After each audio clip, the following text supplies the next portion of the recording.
Greetings and welcome to Marvel Basics with your boy, BMarvel. In this week's video, I'm going to be talking about Iron Man. Created by Paramount and Marvel Studios, the film was released on May 2nd in 2008, and it was directed by Jon Favreau. The film that ignited the Marvel movie craze, Robert Downey Jr. truly embodies the character of Iron Man. They used to have a drinking problem, and they are just awesome. The film begins with Tony Stark displaying his newest Jericho missile overseas. That scene is extremely satisfying to hear the bass in. He's captured by a terrorist group called the Ten Rings. After being captured by the Ten Rings, he had scrap metal in his chest that was traveling towards his heart. To prevent that from killing him, they installed a electromagnet in his chest that was powered by a car battery.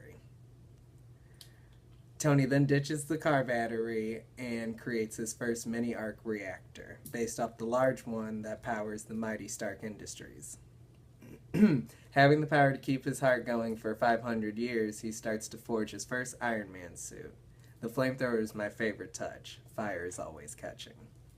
Tony escapes and returns a different man. Fueled with rage that his weapons were being used by the Ten Rings, he returns and makes drastic corporate and life changes. During a press conference, he announces to the world that Stark Industries will no longer be making money from firearms, stating, "I had become part of a system that had become comfortable with zero accountability." His business partner, Abdia Stain, is played by Jeff Bridges, is not thrilled about the decision our hero is making. Stain tells Stark that his decision is being blocked by the board of directors of Stark Industries. Tony focuses everything in his being to create a better version of his suit and also improve his arc reactor for his chest.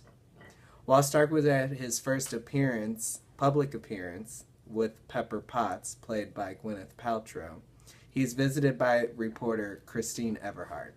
She shows Tony recent pictures of the Ten Rings still using his military weapons alongside with the mighty Jericho missile. Fueled by rage that his partner Stain was selling weapons to America and their enemies, he was also conspiring to remove Tony from power at Stark Industries. Our hero has had enough and takes action. So while Stark is busy cleaning up the weapons that the Ten Rings owned, he sends Potts to the main company computer system to hack it and see what she can find out. While she is there, Potts discovers that Stain is the one that ordered the attack from the Ten Rings and that they should have killed Tony in the process. As she is leaving, Potts crosses paths with Agent Coulson of S.H.I.E.L.D.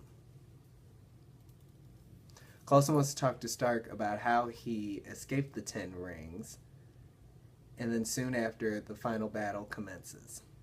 Size doesn't matter at all, just ask Ant-Man. It's like watching two sock and boppers go at it, but they're in million-dollar iron suits.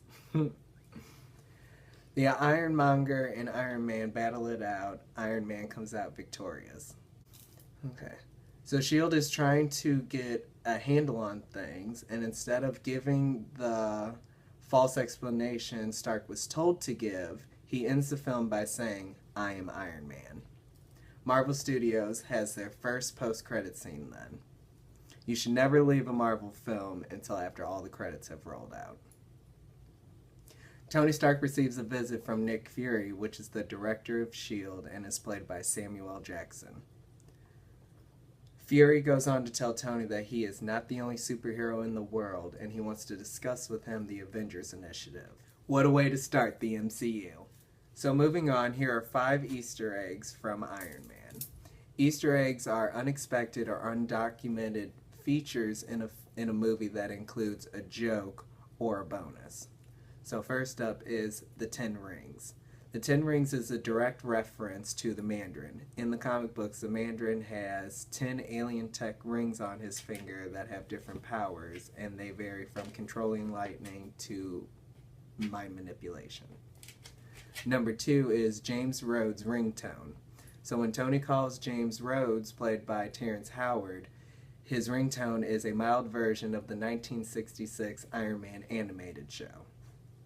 Number 3, Stan Lee. Stan the Man can be seen outside the charity ball dressed as Hugh Hefner. Tony even calls him Hef as he walks by. Number 4, Captain America's shield. After Tony returns from wiping his weapons away from overseas, he returns and he is taking his suit off. During that scene, you can see on a back table that he has Captain America's shield, but it's a prototype back there. Number 5, the Roxxon Corp cameo. So during the fight in the third act between the Ironmonger and Iron Man, you can see a shot that has the Roxxon logo on it. In the comics, Roxxon Corp is held responsible for killing his parents, Howard and Maria Stark. Lastly, the box office numbers. The box office numbers come from Box Office Mojo. So the film was budgeted for $140 million. Opening weekend, it made $98.6 million. It was also number 1 in over 4,105 theaters. Domestically, the film made $318 million, so that's based in the U.S. Foreign box office, it made $266 million, so that's anywhere outside of America.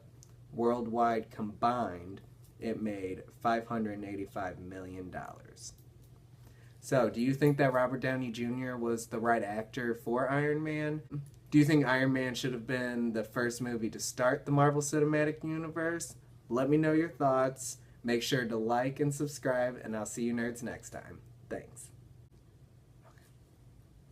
What's wrong? Nothing. I'm still recording. I just took a pause. Do you think Iron Man should have been the first movie to start off the MCU? Wait, did I say that right? Yes, you did. Okay.